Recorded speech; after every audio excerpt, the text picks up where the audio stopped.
Devasya online classes. I am Prachi Malik. I will be taking you to the very first chapter or giving an introduction of how rise of Britishers rule started in India. So just have a look at these points which we are going to discuss in this chapter. These are the few points. Next few points we are going to cover in the next part. So the very first point is discovery of new sea routes to India. Second is arrival of Europeans in India. Battle of Plassey and Battle of Buxar. So these are the four important points which we have studied in your earlier standard, means in your 7th and 8th you have gone through this topics. So I just going to brush you up with these topics and what is new added to this topic we are going to discuss in this chapter. So discovery of sea routes to India means how other explorers rounded over India and started to find out sea routes to India. How Europeans entered India. After Europeans, French and Britishers were the other who entered India. Battle of Plassey, I had made you studied in your 8th standard. It was a war between Sirajuddaula, Nawab of Bengal and between the Britishers. And next is your Battle of Buxar. Battle of Buxar was a war between Mir Qasim and the Britishers. After this, the entire expansion of continents and other states was in the hands of the Britishers. Now just let's discuss with the first point, discovery of new sea routes to India. So let's begin with the very first part, discovery of new sea routes to India. So before that, let me give you a short introduction about India.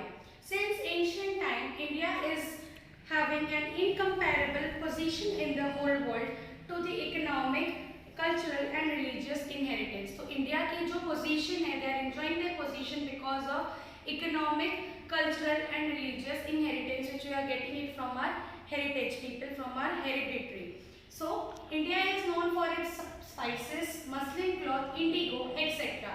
So many part of the countries came to India to start trading in India. So one of the country was Europe. तो Europe एक ऐसी country थी जो India में पहली बार आई और उन्होंने India के साथ ट्रेडिंग करना स्टार्ट किया. तो ये इंडिया और यूरोप के बीच में जो ट्रेड होता था उसमें बीच जो लैंड सेंटर था that was known as Istanbul. Istanbul एक ऐसी जगह थी जहां पर इंडिया और यूरोप आकर मिलते थे. बट कुछ टाइम के बाद इस्तांबुल को कैप्चर कर लिया मुस्लिम ट्रेडर्स ने और जिसकी वजह से यूरोप को इंडिया के साथ ट्रेड करने में पॉसिबिलिटीज में थोड़ा प्रॉब्लम होने लग गया. तो इसलिए यूरोप को ऐसा लगा कि we can not do without Indian spices या क्लॉथ्स या सिल्क या इंडिगो, मतलब वो इंडियन कमोडिटीज के बिना सर्वाइव नहीं कर पा रहे थे, जिसकी वजह से they started finding out the sea route to India. So let us begin.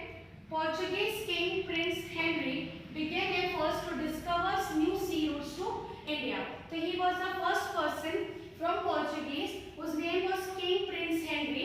He gave a financial help and with his help he sent Bartholomew Dias from his country to find the sea route to India.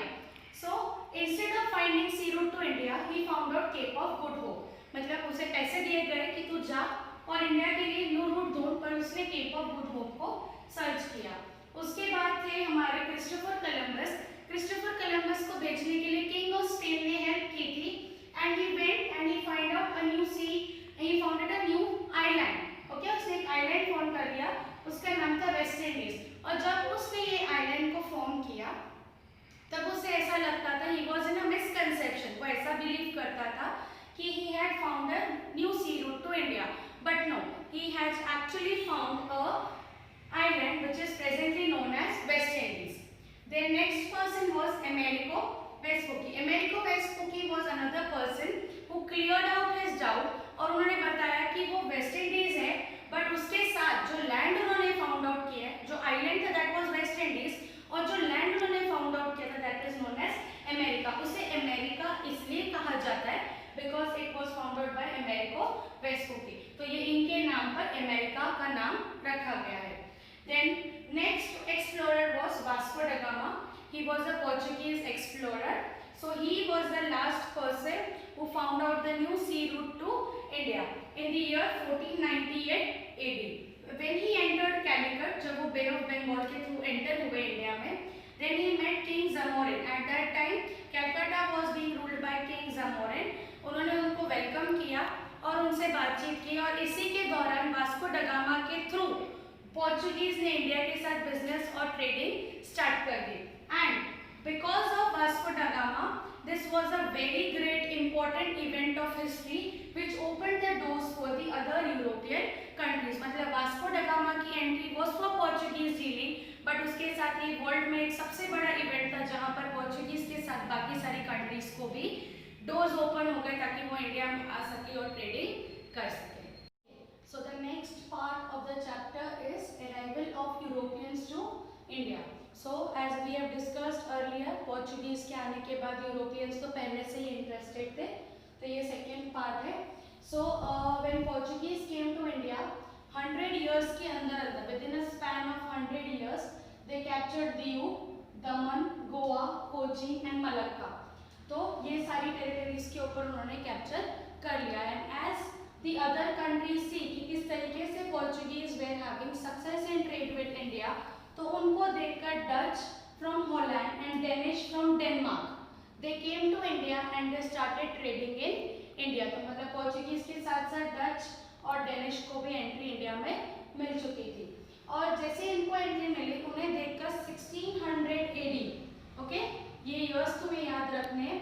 यहाँ पर queen Elizabeth उस time पे England में की queen थी, तो उन्होंने east India company को परमिशन दिया कि you can enter India and you can start trading in India. तो जैसे ही उन्हें परमिशन मिली तो वहाँ पर सबसे पहले कैप्टन विलियम हॉकिंस, ये एक शिप के कैप्टन थे. ये पहली शिप थी जो इंडिया में एंटर कर चुकी थी और इनका मेन एम था कि वो इंडिया में खाली ट्रेड के साथ साथ बाकी चीज़ों को भी धीरे धीरे कैप्चर करें.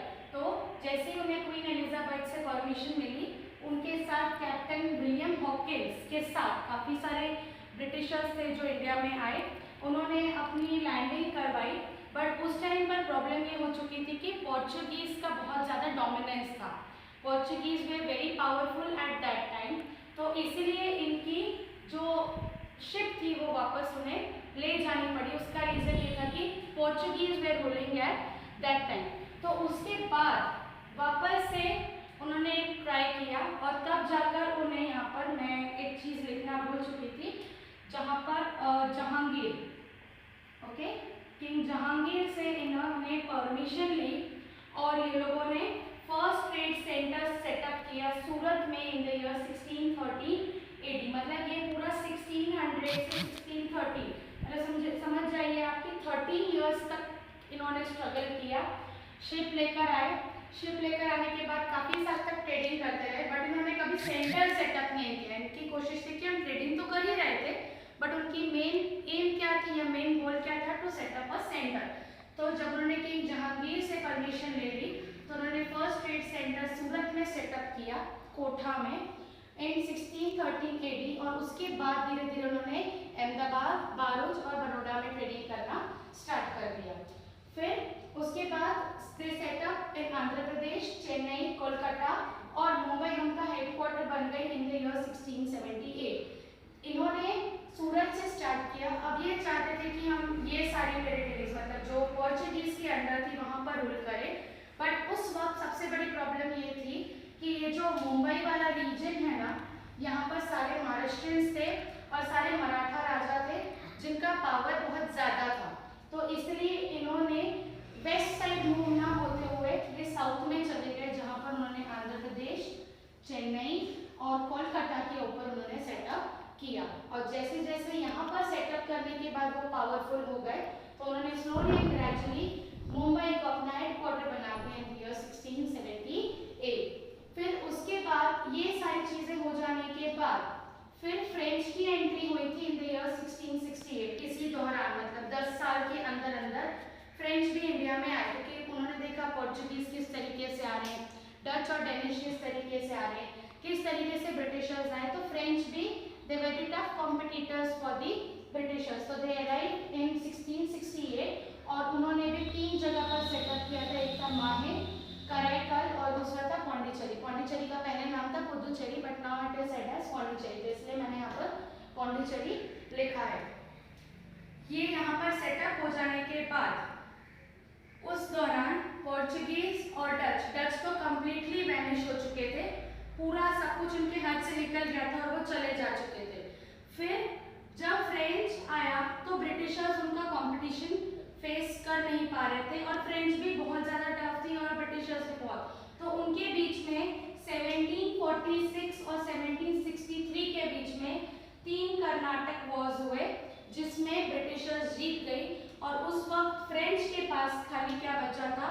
आंध्र प्रदेश, चेन्नई, कोलकाता और माहे, करैकल और पौंडीचेरी। तो बेसिकली ये 3 तो ऑलरेडी ब्रिटिशर्स के हाथ में ही थे, बट ये जो माहे, करैकल और पौंडीचेरी था ये फ्रेंच ने सेटअप किया था, तो इनके पास खाली यही रह गया। वो चाहते थे कि हम सबको कैप्चर करें, बट वो कुछ और ही गया, उनको खाली यही 3 मिले और ब्रिटिशर्स को पूरा इंडिया मिल गया और ये लोग तो पूरे चले गए, इनको कुछ नहीं मिला। और पोर्चुगीज को खाली दीव, दमन और गोवा मिला, उनको ये भी नहीं मिला। तो in short we can say that ये एंडिंग में हम ये कह सकते हैं कि पोर्चुगीज को खाली दीव, दमन, Goa. Dutch and Danish they were nothing. 1600 AD में शिप आने के बाद सेटलमेंट हुआ, ट्रेड सेंटर सूरत, अहमदाबाद, दारूच, बड़ौदा, ठीक है। फिर उसके बाद तुम्हारे हेडक्वार्टर्स लगा दिए बॉम्बे में, मतलब main centre. French was only with your माहे, करैकल एंड पौंडीचेरी, और जो रेस्ट पार्ट थे जैसे कोचिन, मलक्का या जहाँ पर डच और डेनिश का रूल था, that also came under the power of the Britishers because they one the 3 Carnatic war between the French and the Britishers. Very interesting part of the chapter, 8th में 10 बार 12 बार पढ़ चुके हैं। Battle of Plassey, it was held on 23rd June 1757 AD। इसे प्लासी इसलिए कहा जाता है क्योंकि जहाँ पर ये लड़ाई हुई थी उस जगह का नाम प्लासी है, जो कि 38 किलोमीटर्स मुर्शिदाबाद मतलब बंगाल से 38 किलोमीटर्स की दूरी पे है। तो अब हम स्टार्ट करेंगे। Sirajuddaulah was nawab of Bengal. जब ये वॉर हुआ उस टाइम पर सिराजुद्दौला रूल कर रहे थे बंगाल में, और उसी के चलते साथ में उनका नेचर थोड़ा इम्पल्सिव था, वो काफ़ी ज़्यादा अपने डिसीजंस को लेकर स्ट्रिक्ट रहते थे, तो इसलिए उनके काफ़ी सारे दुश्मन भी थे। तो कुछ टाइम के बाद ऐसा हुआ तब ब्रिटिशर्स ने ईस्ट इंडिया कंपनी सेटअप की और उन्हें ऐसा लगा कि हमें उसकी सिक्योरिटी को बढ़ाने के लिए उन्होंने एक फोर्ट को बना दिया, मतलब एक किला बनाया। और वो किला बनाना मतलब बिना सिराजुद्दौला के परमिशन के, इट वॉज वेरी डिफिकल्ट, क्योंकि वो राजा है तो बिना परमिशन के कोई भी काम करना गलत कहलाएगा। तो यहाँ पर ब्रिटिशर्स ने बिना सिराजुद्दौला से पूछे वहाँ पर एक किला बना दिया। और जैसे ये किला बना उसके बाद जैसे सिराजुद्दौला को इस बारे में पता चला कि यहाँ पर मेरे से बिना पूछे एक किला बनाया गया है, तो उन्होंने काफ़ी सारे आर्मी को भेजकर उस किले को तुड़वा दिया। और जैसे ही वो किला तोड़ दिया तब वहाँ पर एंट्री हुई थी रॉबर्ट क्लाइव की। और जैसे ये बात रॉबर्ट क्लाइव को पता चली कि हमारे किले को तोड़ दिया गया सिराजुद्दौला ने, तो रॉबर्ट क्लाइव इंग्लैंड से इंडिया आए और उन्होंने एक चाल चली, ठीक है, ट्रैकरी मतलब यहाँ पर एक उन्होंने चाल चली। और उनकी चाल ऐसी थी कि उन्होंने मीर जफर कौन थे? सिराजुद्दौला के कमांडर एंड चीफ थे, मतलब जो सारी आर्मी को मैनेज करते हैं, मीर जफर वो थे। तो उन्होंने मीर जफर को ऐसा कहा कि अगर तुम मेरी मदद करोगे, अगर तुम सिराजुद्दौला को मार देते हो, अगर हम जीत जाते हैं वॉर में, तो मैं तुझे सिराजुद्दौला के जगह पर राजा बना दूंगा। तो ये चाल चलने के बाद Mir Zafar who was commander in chief, he supported Robert Clive, उन्होंने सपोर्ट किया रॉबर्ट क्लाइव को एंड ही मर्डर्ड सिराजुद्दौला, और उन्होंने सिराजुद्दौला को मार दिया बैटलफील्ड के ऊपर। और उसी के बाद immediately Mir Jafar was made as nawab of Bengal, और उसी के चलते उन्होंने ब्रिटिशर्स ने नवाब बना दिया किसे? मीर जफर को, क्योंकि उन्होंने उसे प्रॉमिस किया था कि अगर तुम इसे मार दोगे बैटल पे तो मैं तुम्हें राजा बना दूंगा। और इसी के साथ बंगाल के आसपास के छोटे जो पारगनास थे, 24 पारगनास, वो सारे के सारे was in the control of the Britishers. तो इससे हमें यही पता चलता है कि ब्रिटिशर्स को जब इंडिया की हेल्प की ज़रूरत थी तब उन्होंने इंडियंस को ही मोहरा बनाकर हमारे ऊपर अटैक किया और हमारे सारे स्टेट्स को और सारे टेरिटरीज को स्लोली एंड ग्रेजुअली कैप्चर कर दिया। और ये वॉर खत्म होने के बाद जैसे ही मीर जफर को उन्होंने राजा बनाया, तो मीर जफर जो थे वो बहुत ज़्यादा एम्बिशियस थे, वो बड़े बड़े ख्वाब देखने वाले राजा थे। उन्हें ऐसा लगता था कि मैं जो सोचूं वो होना चाहिए, मेरे पास बहुत पैसा, बहुत शान, जो मैं कहूँ वैसा होना चाहिए, बट वो चीज़ पॉसिबल नहीं थी। तो इसके बाद जो वॉर हुआ था that is your battle of Plassey which will continue. Next part we are going to study battle of Buxar which was held on 22nd of October 1764। So जैसे बैटल ऑफ प्लासी में हमने देखा किस तरीके से मीर जफर को कॉन्स्पिरेसी में डाला गया था रॉबर्ट क्लाइव ने, और मीर जफर ने सिराजुद्दौला को मारा। तो मीर जफर को नवाब बना दिया गया as per the promise made by the Robert Clive. Britishers try to extract more wealth from India. तो जैसे ही मीर जफर को उन्होंने राजा बनाया, राजा तो बनाया पर उसे कोई भी राइट्स उन्होंने नहीं दिए। तो basically they were trying to get more and more money from India. So East India company dethroned Mir Jafar and made Mir Qasim the nawab of Bengal. तो जैसे उन्हें पता चला मीर जफर बहुत ज़्यादा एम्बिशियस है, बहुत ज़्यादा इंटेलिजेंट है, बहुत ज़्यादा क्लेवर है, तो उन्होंने मीर जफर को उसकी जगह से निकाल दिया और उसके दामाद मतलब मीर कासिम को उन्होंने नवाब ऑफ बंगाल डिक्लेयर कर दिया। अब जो मीर कासिम था he was refused and he took refuge with the nawab of Awadh. तो जब मीर कासिम भी ऐसा ही निकला, मीर कासिम को भी ऐसा लगा कि मैं राजा बनूंगा तो मैं हर चीज़ को अपने कंट्रोल में ला सकता हूँ। बट यहाँ पर ब्रिटिशर्स राजा तो बना रहे थे, बट वो किस लिए बना रहे थे, ताकि वो मैक्सिमम वेल्थ इंडिया से एक्सट्रैक्ट कर सके। तो यहाँ पर जब मीर कासिम को उन्होंने राजा बनाया तो मीर कासिम उनकी पोजीशन मीर जफर जैसी पोजीशन नहीं ले पाया, इसलिए उन्हें उनकी जगह से निकाल दिया गया। और उन्होंने उस टाइम पर नवाब ऑफ अवध की हेल्प ली। Awadh is presently known as Lucknow, और अवध के साथ साथ वहाँ पर एंट्री ऑफ शाह आलम हुई थी। मतलब शाह आलम उस वक्त लखनऊ आए थे और उन्होंने तीनों ने मिलकर मतलब मीर कासिम जो राजा था, अपना नवाब ऑफ अवध जो राजा था, और साथ में शाह आलम, इन तीनों की मदद लेकर उन्होंने बक्सर में ईस्ट इंडिया कंपनी के खिलाफ एक वॉर डिक्लेयर किया। और जिस जगह पर ये वॉर हुआ था वो बक्सर था, इसे इसलिए हम लोग बैटल ऑफ बक्सर भी कहते हैं। और उसमें सबसे मेन चीज़ थी यहाँ पर east India company fought United against the army. Army किसकी आर्मी? नवाब ऑफ अवध की आर्मी, मीर कासिम की आर्मी और शाह आलम की आर्मी। इन तीनों की आर्मी ने ब्रिटिशर्स के अगेंस्ट फाइट किया और उसके बाद जो रिजल्ट आया उसमें ब्रिटिशर्स जीत गए और ये तीनों जो थे वो हार गए। इसलिए उन्हें लास्ट में दीवानी राइट्स मतलब जहाँ पर उन्हें टैक्स कलेक्ट करने का राइट, जिसके लिए वो लोगों ने इतनी मेहनत की थी, वो उन्हें at the end of the day battle of Buxar के बाद उन्हें वो मिल गया। दीवानी राइट्स मतलब उन्हें टैक्स कलेक्ट करने का राइट मिल गया, और वो भी कहाँ से? From the states of Bengal, Bihar and Odisha. तो इससे हमें ये पता चलता है कि सिराजुद्दौला जो कि टैक्स वो चाहते थे कि ब्रिटिशर्स इंडिया के साथ ट्रेड करें, but by paying proper taxes. तो जब उन्होंने ब्रिटिशर्स की नहीं सुनी तो ब्रिटिशर्स ने मीर जफर की हेल्प से सिराजुद्दौला को मार दिया, और जब सिराजुद्दौला को मारा तो मीर जफर को नवाब बनाकर उसे सिर्फ नवाब बनाए, पर उसके पास कोई भी राइट्स नहीं थे। जब उन्हें ऐसा लगा कि ये भी उन्हें चीट कर रहा है तो उन्होंने मीर कासिम को राजा बनाया। जब मीर कासिम ने बहुत एम्बिशियस निकला तो उसे हटाकर वापस मीर जफर को बनाया गया, और उस वक्त मीर कासिम ने रेफ्यूज मतलब ये took the help of Awadh and Shah Alam along with his army declared a war against British at Buxar, and this war resulted in the defeat of the Indians and the winning part of the Britishers, which gave the right Deewani rights to the Britishers, जहाँ से उनको एक हक मिल गया कि वो यहाँ पर बिना टैक्स के ट्रेडिंग करेंगे और सामने वाले से टैक्स लेंगे। और कौन से स्टेट से लेंगे? बंगाल, बिहार एंड ओडिशा।